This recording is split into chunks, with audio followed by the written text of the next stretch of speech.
Hello, everybody, and welcome to episode 4 of the Totally Rad Movie Podcast.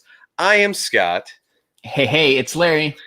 And we're the podcast that goes over all the totally rad movies from the 80s and early 90s, and we talk about them for your pleasure.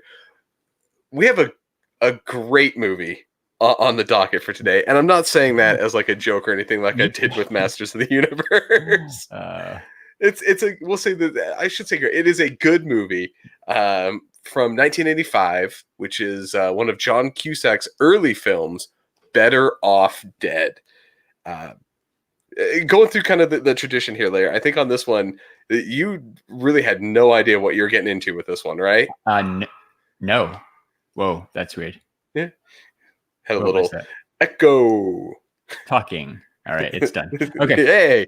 That was weird. Okay. So, yeah, I hadn't heard it before. Okay, start over. Now my dogs are barking because they heard the weird echo and they're like, what was that? Yeah. Okay, I will edit this out for the audio version. I say keep our goofs in. Yeah, so I had never heard of Better Off Dead, but you're like, dude, we got to watch this movie. It's pretty funny.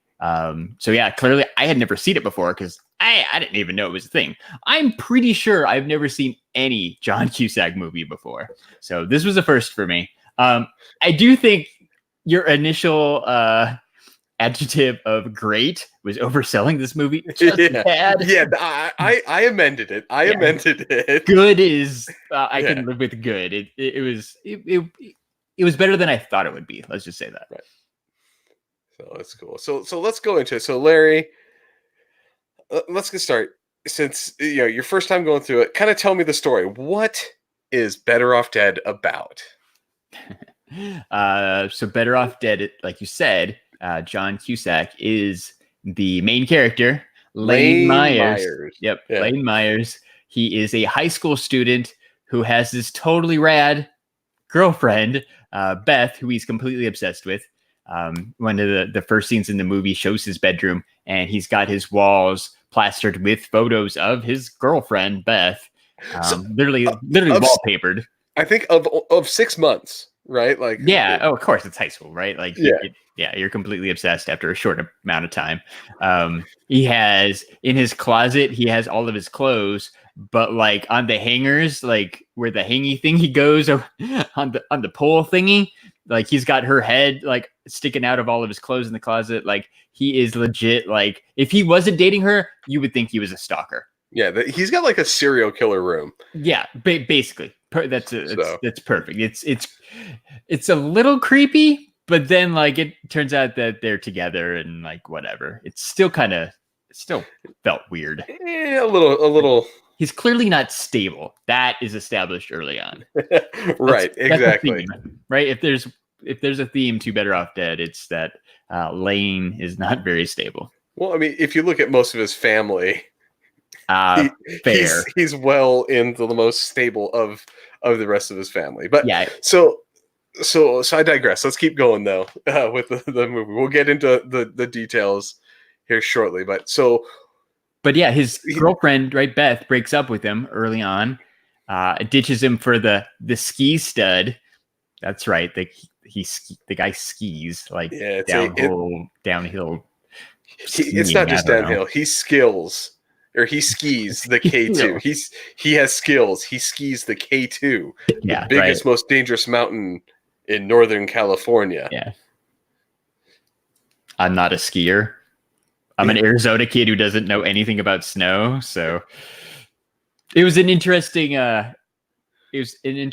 like plot point to have that kind of center around skiing. You don't see that in many movies. Yeah, like that's very rich white kids. Yeah, it is very rich white kid about it. But it like I mean, that trope has gotten to the point where like South Park made fun of the whole like asshole skier has to do the downhill race to like win the day sort of a thing. Like it is very much like that's the 80s trope. Climax. I just don't know where they it have came to from. race for the girls, for the girl. just like, but like other movies, you might race cars or you might do something cool. These guys are going to go skiing. Right. There's skiing there. So I think the interesting thing is about this movie is the basic movie is Lane trying to kill himself in different clever ways, but failing miserably until he basically finds a replacement towards the end of the movie with another girl.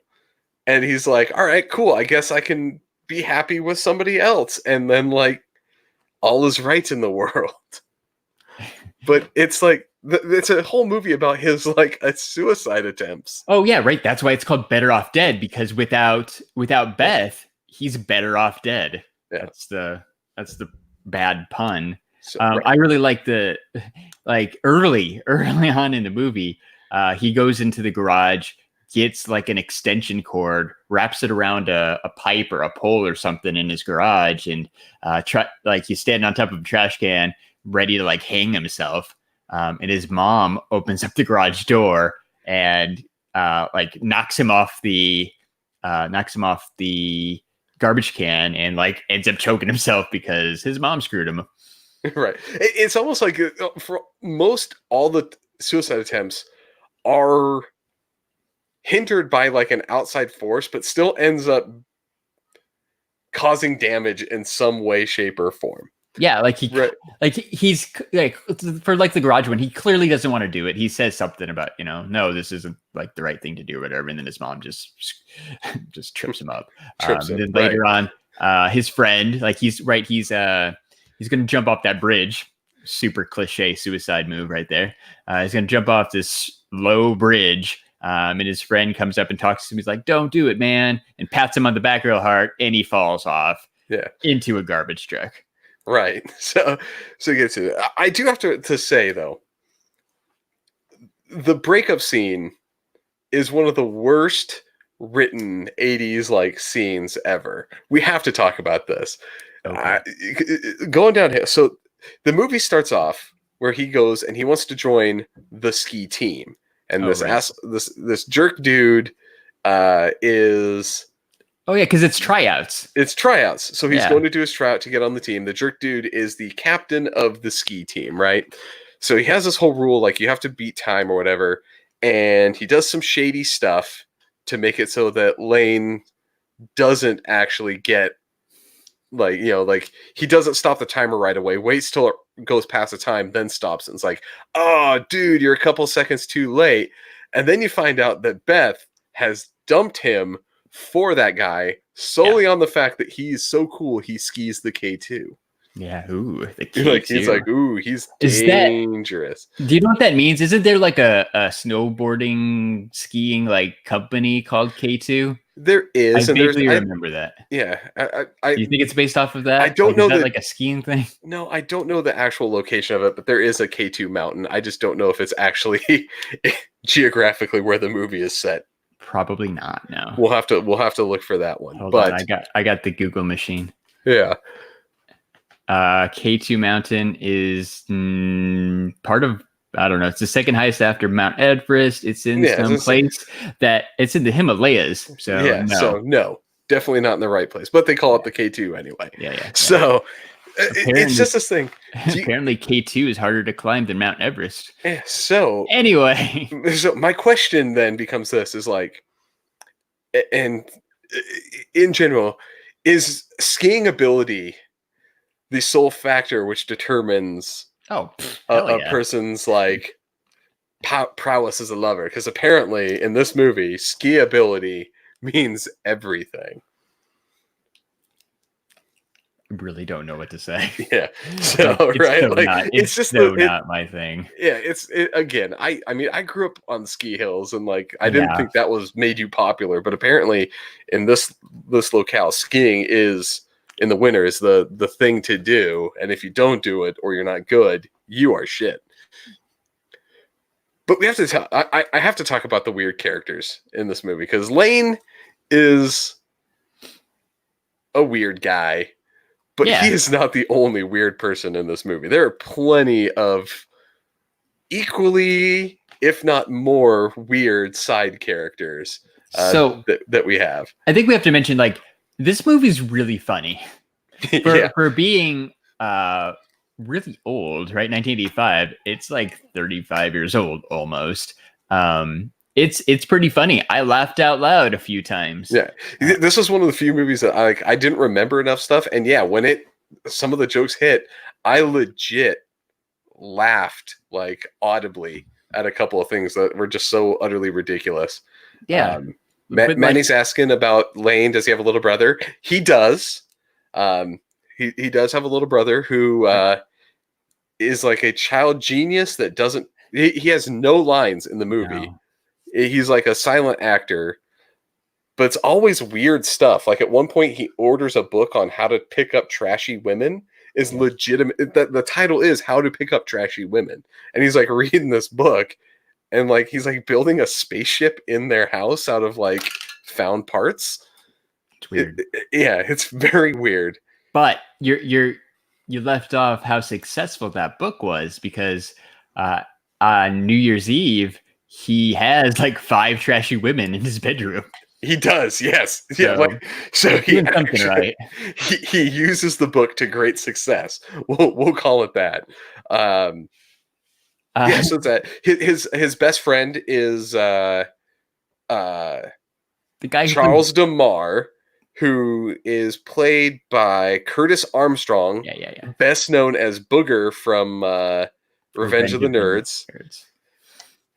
Who I ran into outside San Diego Comic-Con back in 2015. Woo! So, friend of Larry's, Curtis Armstrong. He said hi, like in passing. It was more of a, hey, I recognize you. And he's like, what's up? I gotta go. Right. That was my interaction with Booger. So you get him. So he plays Charles DeMar, who is his best friend, who is also obsessed with getting high but has no access to drugs. It's weird. So he'll snort like anything, right? He snorts snow when they're on the top of the mountain. My favorite was the Jello in the school cafeteria. He was pretty funny. He's just a weird dude. He's got some good one-liners. He's got the cool Abraham Lincoln top hat thing going on. Yeah. I like that. He calls Lane Little something. I know he calls him like Little Camper, Little Buckaroo. Like he always has like a weird nickname for Lane that changes throughout the movie. Yeah. And then you got so we talked about his mom is just oblivious to like everything. Like it's the best way I can put it. Like, well, it was in the trailer. Oh, which by the way, I've started tweeting out the trailers to these movies too. So I tweeted out the trailer yesterday. It was actually in the trailer, right? Lane comes home after getting dumped by Beth, and his mom's vacuuming right by the front door, and she's like, "How was your day, honey?" or something like that. And it's like, Beth broke up with me. And she's just like, "Oh, that's nice," and keeps on vacuuming. Oh, yeah, right. Like she's that kind of mom who's oblivious. She's really weird though. Like she cooks some weird stuff. At some point, she's got that big pot with all the tentacles poking out. Like that's kind of like. So one of the things I really liked about this movie is there's a whole bunch of like running jokes that keep reappearing throughout the movie, which is so well done. One of them is that the mom just makes these crazy dinners. Right. But her explanation on one of them is great, where she's like, "Yes, I got this recipe in the mail, but the mail got wet, so all the pages stuck together, so I improvised. But it has raisins. You love raisins." Yeah. And it's so like the slop that it's the really kind of bad like TV movie mom. She was funny, man. I liked her. And the dad starts off the movie with getting pissed off because the paperboy keeps breaking the windows on their garage. They've got this set of windows going across the whole garage. The paperboy starts breaking them, and that sets up one of the best gags in the entire movie, because later on that paperboy comes to collect his monthly, weekly, whatever it was, payment from the Meyer family, and he runs into Lane at the front door demanding his $2. And then he basically stalks him for the rest of the movie.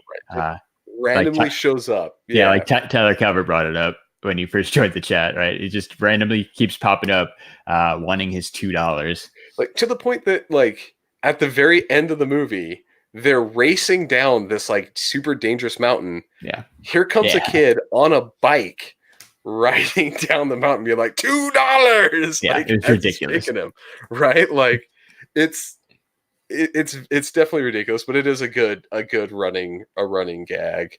It was good. There was that one. There was one also that started near the beginning with the little brother. Remember when you used to have to cut out things off the back of cereal boxes and like mail away and get stuff?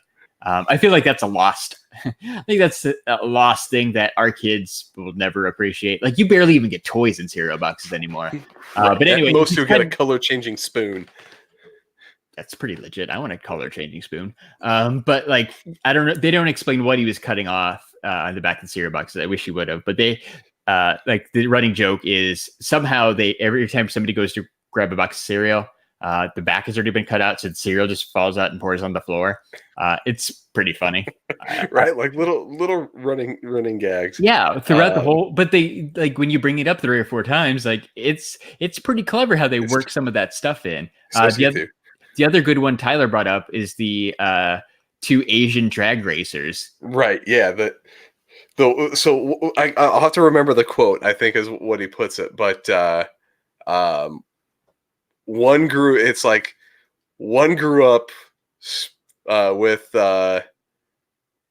Well, I don't know. One guy so here it is. Talk, so 2 right? brothers. The other guy grew up. I have the quote here. It says, 2 brothers. One speaks no English. The other learned English from watching The Wild World of Sports. So you tell me, which is better, speaking no English at all or speaking Howard Cosell?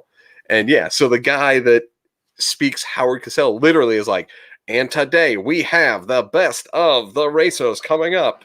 Could Lane be the fastest today? Like, he has like a loudspeaker and like top of his car and goes around and challenges Lane to drag races. Right. It's this weird, doesn't really move the plot along moments, but it happens like, I think 3 or 4 times, but it's hilarious, right? Clearly, like, Lane loses the first 3 times, then he gets this new car souped up or whatever, and he's able to beat the Asian guys in his Camaro.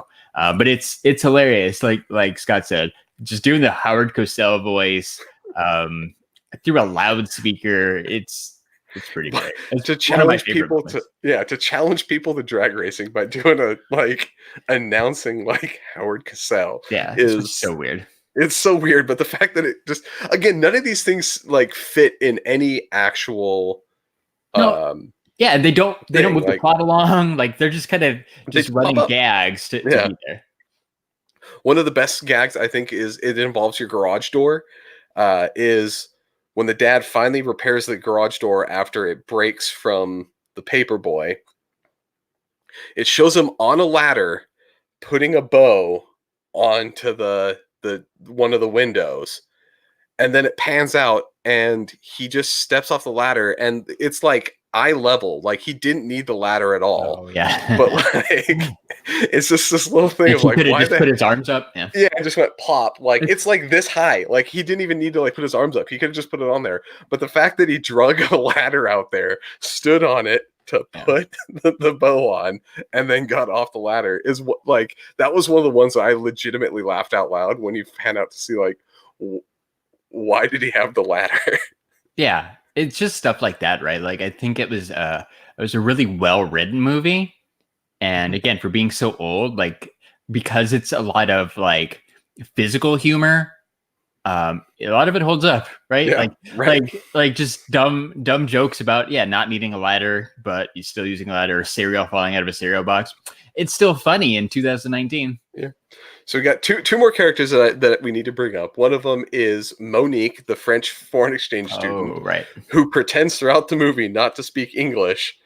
And then the foster family guy that she's with, Ricky, who is just a creepy fat guy. I think it literally like creepy we need fat a creepy fat guy. No friends, mama's boy. Yeah. But basically, the mom, I feel like she kind of set up her son with Monique, the foreign exchange girl from France. It was kind of creepy. Right. The mom like basically seems forced like them on each other. Like they got a foreign exchange student just so Ricky, could have a friend or a girlfriend. It was weird, and it kind of felt wrong.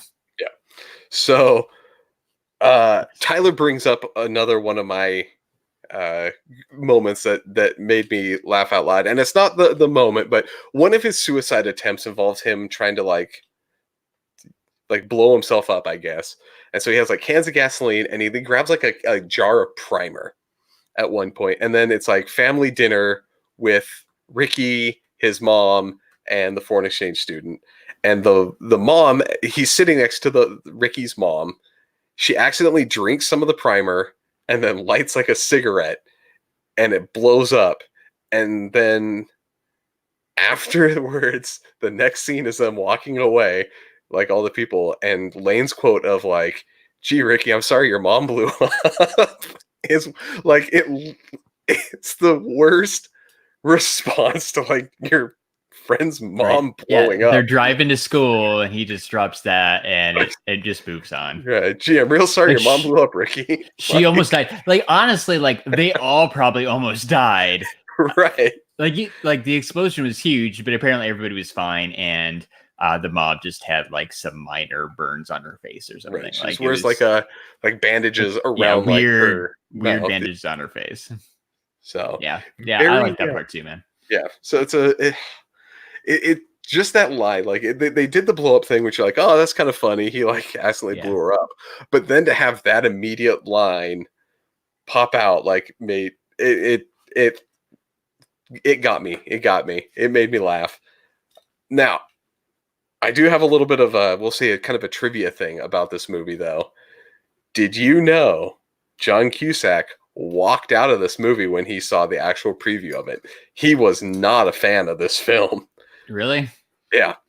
So it was very interesting. I haven't gotten to figure out if he had like a reason other than he just didn't like the movie. Because Savage Steve Holland. That's so awesome. It's such a had him name. Yeah, it is, right? Because you can't just be. He had him for a second film called One Crazy Summer, which we'll have to touch on this podcast at some point. Yeah, that's weird. Like, yeah, if you didn't like working with the director, why would you do another movie with him? But I'm going to say either money or a contract. But right, it's the Whoopi Goldberg effect. Yeah, exactly. But so he didn't like this, and critics panned it when it first came out. Yeah. But now going back and watching it, like it has like I think it was like a 77 or something like that on Rotten Tomatoes. Like it's got decent reviews. Like people, I think the audience is actually, it really resounded with them. Yeah, exactly. I saw like it didn't make a whole lot of money at the box office, but I saw somewhere where it said like they couldn't keep it on the shelves at Blockbuster. Right. It was one of those like a classic, cult classic, if that makes any sense. Right. Like it was out there. People knew it existed, but nobody cared. But once you started renting it, like you decided you didn't want to return it to the Blockbuster and that you were going to steal it and keep it because it was such an awesome movie and you wanted to watch it over and over and over again. Right. But I will say I'm with you, Larry, on this one. Like personally, like this holds up very well for me. Yeah. And even though it was made in like the 80s and there's some weird, in the 80s, there's montages, right? Of there's the classic tropes of the 80s movies, but despite some of those weird things, like it's entertaining enough where you could sit down and just watch the movie, and it's funny. It has some good funny points. Definitely better than definitely better than Theodore Rex. Yes, but then again, I could burp for 20 minutes and you'd be like, that was a better film than Theodore Rex. But better dialogue, better acting, everything. Better sound editing. I like worst case. Better costumes. Yeah. So as is tradition though, we have a little segment on here that we do. So we have to give our totally rad moment for this movie. Larry, what's your totally rad moment? My totally rad moment is this random scene where Lane is working at a burger joint. Right, his dad got him a job. First day, burger joint. He spaces out and has this trippy like dream sequence involving claymation burgers, like claymation hamburgers, who sing a song to him. It's very California Raisins-esque.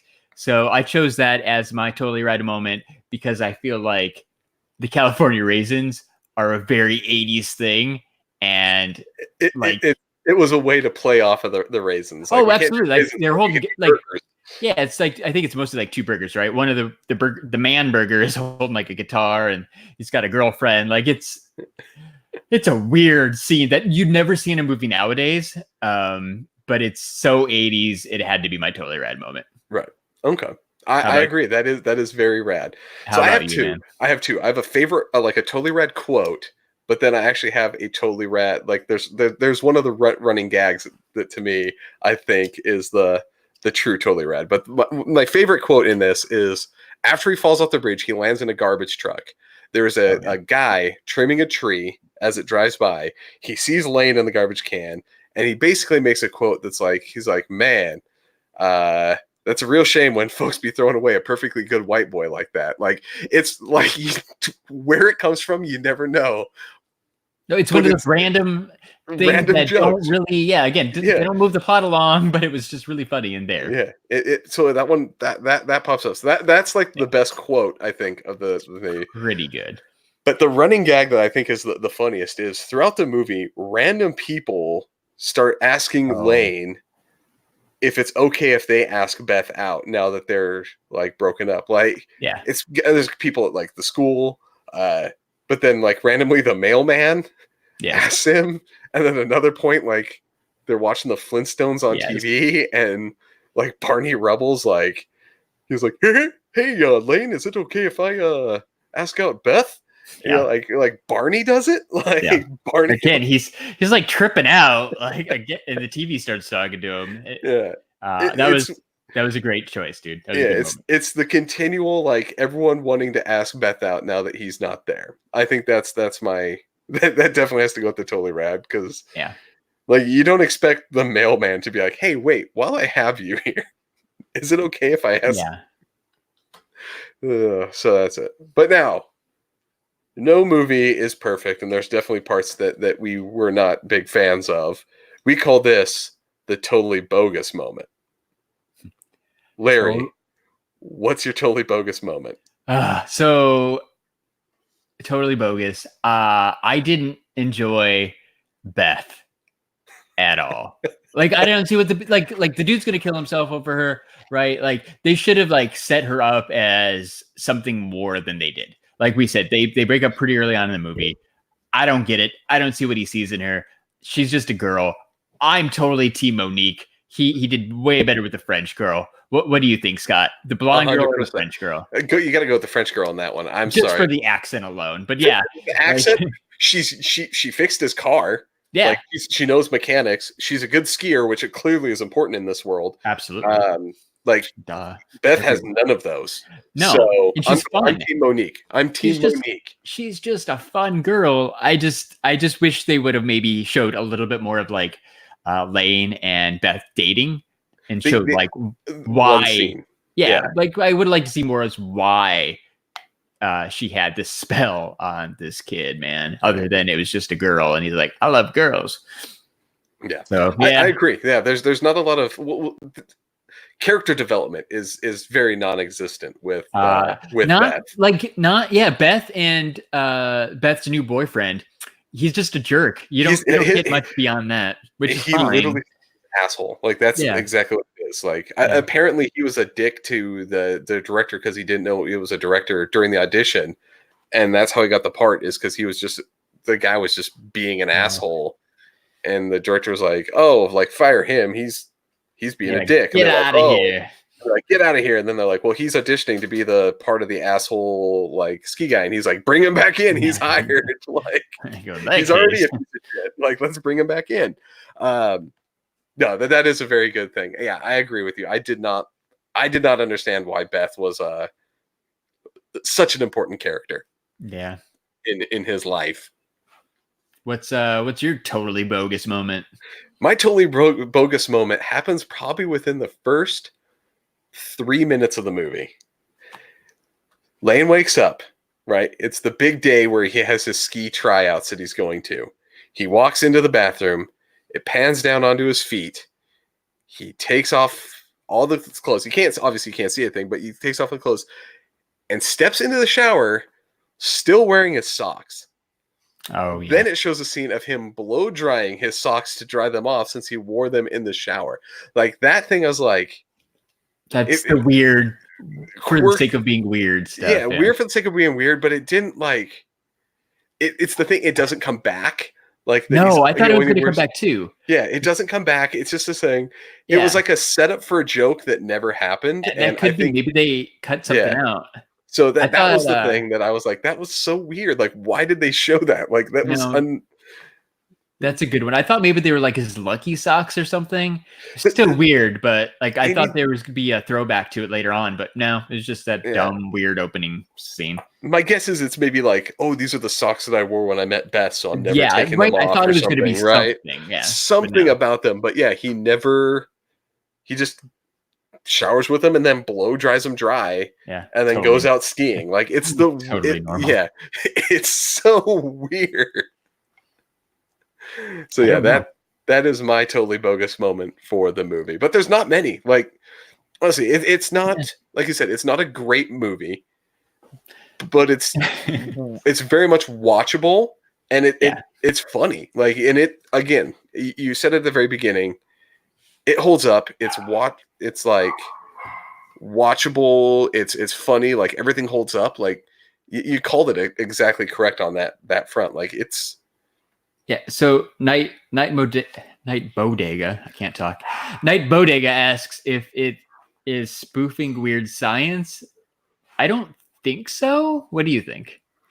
I think it was trying to be kind of like the quirky, like what I guess what would I call it? Like kind of like a Ferris Bueller. I'd say it's closer to like a Ferris Bueller sort of thing, but they all came out around the same time, so they must have all been generally in production roughly around the time. Because I mean, this was 1985. Weird Science is 85. It might have just been some of the humor at that time. Similar. Yeah, and Ferris Bueller's is in actually 86, so this one came out first. Okay. So Ferris Bueller did it better. Ferris Bueller definitely did it better. I think that quality movie wise, but I think this one's funnier than Ferris Bueller. Think so? I think so, but I haven't seen Ferris Bueller in a while. Yeah, me either. So we'll have to do that as one of the shows on here. But I really think that this one, based on limited knowledge, or since the last time I watched Ferris Bueller, I think it has a better quality movie, but this one has better like jokes throughout that come back. I really like the running joke thing, man. Should we do our rankings? Let's do our rankings. Yeah, because of the running jokes, the weird, quirky characters, like it's definitely a unique movie. And like we've said multiple times, like it totally holds up. And remember, we are ranking off of entertainment value. Yeah, not like I'm not comparing this to a Marvel movie or anything, but I'm gonna give it a 2.5. I think it's middle of the road, not really great, not really bad. It's still enjoyable. 2.5 for me. So I'm going a little bit higher, as is kind of tradition. I know we've been actually pretty close on our ratings for the last so far. Yeah. I'm going 3.5. Like, wow, that's solid. It's if we're going off of entertainment factor, not very many movies can actually catch me with a joke that makes me physically like do the laugh out loud. Oh no, true. And like same. Like even like modern movies, I don't know why, but Pineapple Express is the first one that pops into my head. Like even movies like that, I might not laugh out loud at. I would enjoy it, but I'm not going to audibly laugh. This one I laughed a couple times, and I'm like, this is actually kind of funny. Yeah, so, I get it. So for a movie to make me laugh out loud once is a good thing. This one did it several times where something randomly got me, and I laughed out loud. So for that, I'm giving it a 3.5. Nice. There are some there are some like lull points that were not as enjoyable, but yeah, for the most part, like it's a good 80s movie. If you want some good 80s nostalgia and some good 80s cheese, this movie is for you. It's a solid score, man. Yeah. Can you throw that Night Bodega question up on the screen? I can. Oh no, that's me. That's Larry's. There we go. So we have. I'll do it. So our friend Manny, Night Bodega, says it's Halloween month. Are you all doing a horror movie for the next episode of the Totally Rad Movie Podcast? So why yes, Manny? Funny that you ask. We will be doing it. I think Scott's more of the horror movie guy than me. So I let Scott pick. What did you decide for next? I went with a less known. I shouldn't even say less known classic. Oh no, a less appreciated classic. Most people are going to go, Nightmare on Elm Street, Friday the 13th, Halloween, right? Sure. And so we thought of all those, but I was like, let's go with something a little bit different. So we are going to do Leprechaun. Nice. I have never seen Leprechaun. Yeah, Leprechaun. So we're doing, one of Jennifer Aniston's first films. I think it was 92, I believe. If I'm sure. a thing, I have to wait. So last time we watched one of 93. 93. All right. So last time we watched one of Courtney Cox's first movies, Masters of the Universe. Now we're going to watch one of Jennifer Aniston's. We got to get like a Lisa Kudrow movie in here. Matthew Perry. We'll go through one from each cast of Friends. I know, we'll just do that here. Just do early Friends movies. Unintentionally, we've been doing that, and now that you bring it up, I'm like, all right, cool. What's the guy who plays Ross's name? Yeah, stumped you. I don't know either. Oh God! Now we just derailed our own podcast here. David Schwimmer. That's we got to find an early David Schwimmer movie. I think he's going to be the hardest one to find an early film for. Probably Matthew Perry too. I don't know what he was in before Friends. Yeah. But, so we're gonna do Leprechaun in 2 weeks, right? Because Totally Rad Movie Podcast is every other week. So we're gonna do that, and that leaves one more week in October. We thought it'd be fun to do another kind of horror, spooky, Halloweeny movie. But this time for that next one, we're gonna throw up a Twitter poll and let you guys vote on which movie we're gonna watch next. So if you got any suggestions, let us know. But we've got a rough list of 4 that we're gonna throw out there. We'll do that after we watch Leprechaun, though. So make sure you're following us on Instagram and Twitter at STS Guys, so you can help us pick what movie we're gonna watch. That'll be episode 6. Yeah, and if we're definitely down for suggestions too. If you have a weird horror movie that you want us to add to that list, the caveat is if you're going to suggest a movie, you have to tell us where you can watch it or where you can find it. Yeah, because if we can't find it, we're probably not going to watch it. Yeah, because that's been the challenge with a lot of these older movies is finding an available copy when they don't always exist in easy access. If it's a deeper cut, right? I'm sure you can find a Jason movie online and stuff, but if you got something crazy, help us find it. Or if you got like a DVD and you want to let us borrow it, send it our way and we'll send it back. We're down. Yeah. So that works. So cool. So you mentioned the Twitter poll, Larry. So kind of do your thing. Where else can they find us here? So the Totally Rad Movie Podcast is on Instagram and Twitter at Totally Rad Pod. And if you enjoyed this, Scott and I are also on another podcast called the STS Guys. We record live on YouTube every Saturday night. You can follow us on Instagram and Twitter at STS Guys. And we're on Facebook at the STS Guys. And we've got a super mega awesome guest coming up this Saturday. Goat versus Fish is going to join us live on YouTube. Nice. It's going to be weird. You're not going to want to miss it. STS Guys and Totally Rad Movie Podcast. We are on all the audio formats like Spotify, Apple Podcasts, Podbean, I don't know, all the podcast apps. We're out there. You can check us both out. we would appreciate it. Scott did an awesome interview on the STS Guys episode 102 where we talked to Felicia Day. If you haven't checked that out, go find that episode too, please. Perfect. So cool. So for what episode are we even on? Is this Episode 4? Episode 4 of the Totally Rad Movie Podcast. I have been Scott. Hey, it's Larry. And good night, everybody. We'll see you next time. Bye. Okay, bye. Bye.